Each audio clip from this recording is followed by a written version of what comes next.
আজকে রান্না করব সরিষা ইলিশ আর সিম আলু দিয়ে এটা ভাজি করব। ফুলকপি সিম দিয়ে কই মাছ রান্না করব।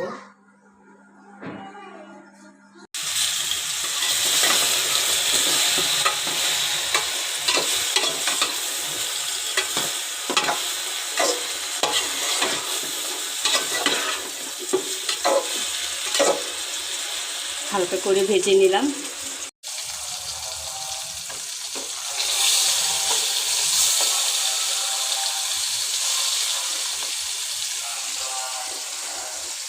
তো ভাজা হয়ে গেছে।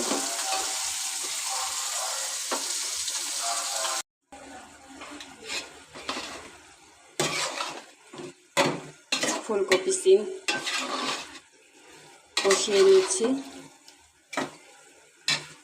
আর এখানে মশলাটাও কষানো হয়ে গেছে।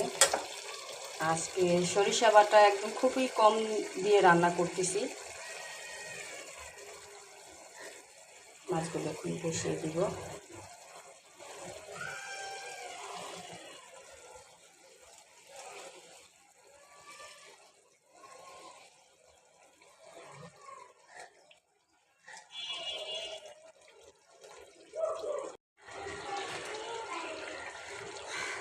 চার পাঁচটা টমেটো দিয়ে দিলাম। তো টমেটোটা না দিলেও চলে, তবে আমার ছেলে খুব পছন্দ করে টমেটো দিয়ে সরিষা ইলিশ, তাই দিয়ে দিলাম ওর জন্য। এখন দিয়ে দেব কয়েকটা কাঁচামরিচ।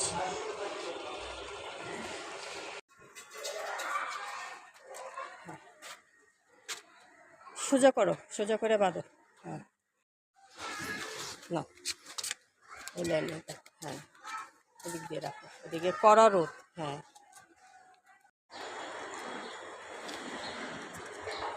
এই লাইনে রাখা হলো গাছগুলো। এদিকে খুব সুন্দর রোদ আসে। বেগুনের চারা, মরিচের চারা এগুলো না একটু রোদ না পেলে মারা যায় আর কি। আবার গাছ বড় হতে চায় না ছামা একটু পড়লে, এই জন্য এই সাইডটা একটু রোদ বেশি, এখানে নিয়ে আসলাম। হ্যাঁ এখন ভাড়া যারা থাকে ওরা কাপড় দেয়, নিষেধ করতে হইব। হ্যাঁ